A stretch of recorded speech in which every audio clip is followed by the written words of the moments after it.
Pois hoxe en día a vivenda é un dos principais problemas sociais porque non está garantido ese dereito. A xente da miña xeración non podemos acceder á compra da vivenda porque non temos aforros para pagar unha entrada. Alugar un piso hoxe en día é imposible porque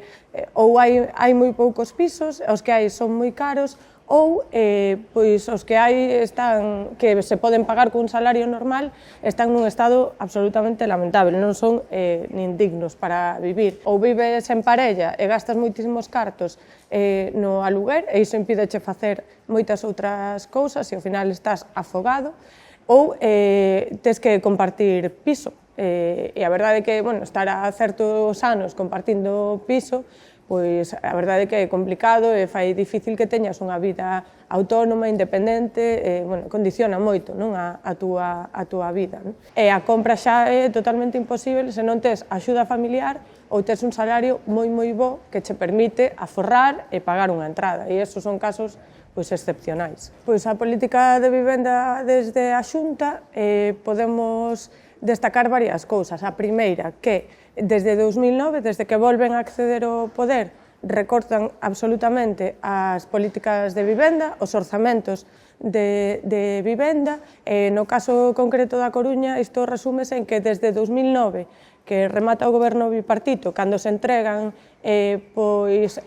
bastantes vivendas públicas e se construen bastantes vivendas públicas na cidade da Coruña, ata 2023, é dicir, 14 anos despois, non se volven a entregar vivendas públicas na nosa cidade, e as que se entregan son 40, son moi poucas vivendas para corrixir todo o problema que hai de vivenda na nosa cidade. Se non hai vivenda pública non podemos corrixir toda a dificultade que ten a xente para acceder a un lugar onde vivir, é imposible. As medidas que estamos demandando desde o BNG e, sobre todo, desde o Parlamento de Galiza é que, evidentemente, hai que regular os prezos do aluguer, que hai que controlar os abusos que hoxe en día se dan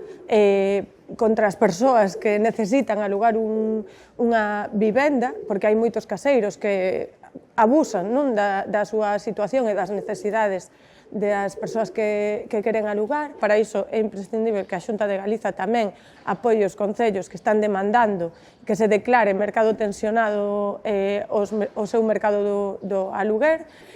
Nos creemos que hai que tamén aumentar o parque de vivenda pública, ten que haber máis vivenda pública, pero iso non implica necesariamente que haxa que construir máis, máis edificios. Hai que intentar que os edificios que hai construídos vayan para o parque de vivenda pública, porque iso é máis ecolóxico, é máis económico, é máis rápido e tamén, por suposto, eu creo que hai que controlar esas vivendas que se poñen ao aluguer e que non son dignas, que non cumplen ningún tipo de